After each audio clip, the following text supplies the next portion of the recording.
Ce jeudi 26 février 2026, des informations récentes provenant de sources fiables confirment qu'une frappe de drone menée près de Roubaïa, dans la province du Nord Kivu, a coûté la vie à plusieurs personnes. Les premières estimations indiquent que le nombre de victimes se situe entre 7 et 9, bien que ce chiffre puisse évoluer à mesure que les enquêtes et collectes de données progressent.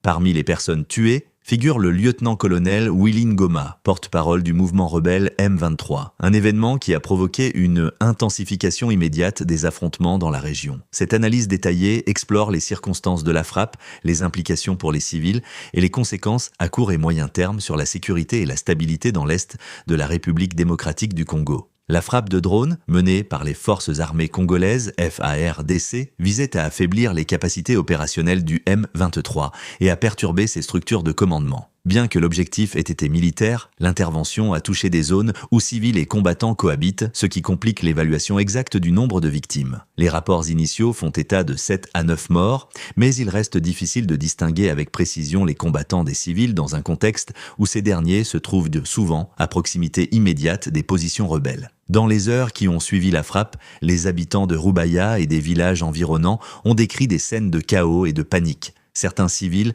n'ont pas pu fuir à temps et ont été exposés aux tirs et aux explosions. Des témoignages font état de familles touchées directement avec des proches blessés ou tués, suscitant de profondes inquiétudes sur la protection des populations non combattantes et le respect du droit international humanitaire. Les sources journalistiques et les observateurs de terrain soulignent que la collecte d'informations dans les zones de conflit reste complexe et longue. Les données sur les victimes et les blessés sont vérifiées par plusieurs équipes pour garantir leur exactitude. La difficulté d'obtenir des informations fiables reflète les conditions de sécurité précaires et l'intensité des combats dans la région. L'impact immédiat sur la population est significatif. Les habitants doivent chercher refuge dans les zones plus sûres, souvent en terrain accidenté ou dans les forêts avoisinantes. Les infrastructures locales, notamment les hôpitaux et les centres de santé, sont submergées par les blessés et manquent de ressources pour fournir des soins adéquats. Cette situation entraîne une détérioration rapide des conditions sanitaires et augmente le risque de crise humanitaire. Par ailleurs, les experts en sécurité avertissent que l'incident pourrait marquer un tournant dans la dynamique des affrontements entre le M23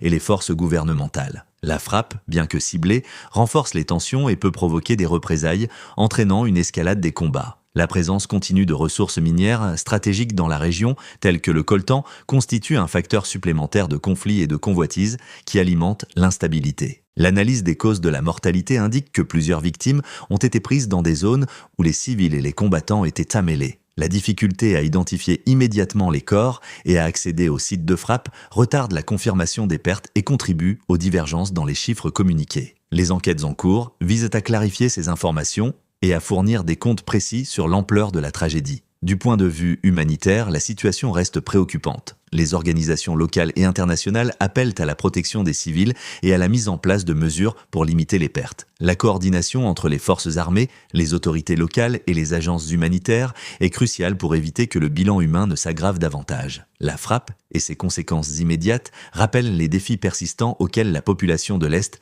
de la RDC est confrontée. Les conflits armés, l'accès limité aux soins et la vulnérabilité des civils créent un cycle de violence difficile à rompre. Les observateurs soulignent la nécessité d'une stratégie globale combinant sécurité, dialogue et protection des droits humains. Les victimes de la frappe et leurs familles font face à un traumatisme considérable. La perte de proches et la destruction d'infrastructures essentielles accentuent la précarité dans laquelle vivent déjà de nombreux habitants. Les efforts pour documenter ces pertes et fournir un soutien psychosocial sont essentiels pour atténuer l'impact à long terme. En outre, la frappe met en lumière les limites opérationnelles dans la conduite des interventions militaires ciblées. L'absence de distinction nette entre zones civiles et militaires peut accroître le risque de pertes collatérales, ce qui nécessite des procédures renforcées et un contrôle plus strict des opérations sur le terrain. Les autorités et les analystes insistent sur le fait que bien que le chiffre actuel de 7 à 9 morts soit provisoire, il représente un signal clair de l'intensification des affrontements. Les incidents de ce type soulignent la fragilité du tissu sécuritaire et la nécessité de réponses rapides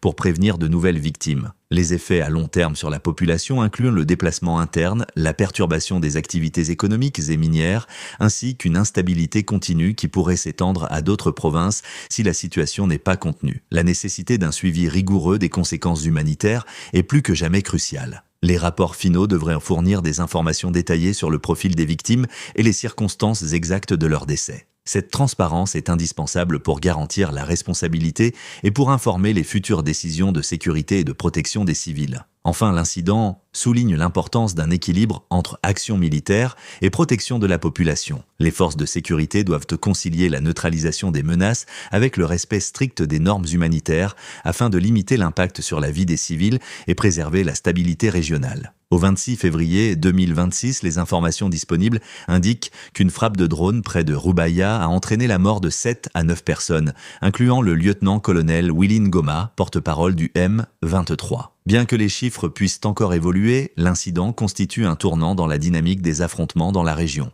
avec un impact humanitaire immédiat et des implications stratégiques importantes. Cette situation met en évidence la complexité des opérations militaires dans les zones densément peuplées et la nécessité de protéger les civils. L'analyse des événements souligne que la population continue de subir de lourdes pertes et que des mesures urgentes se sont requises pour limiter les effets de cette escalade. Nous remercions nos téléspectateurs d'avoir suivi cette analyse complète sur Kivu Connect Info.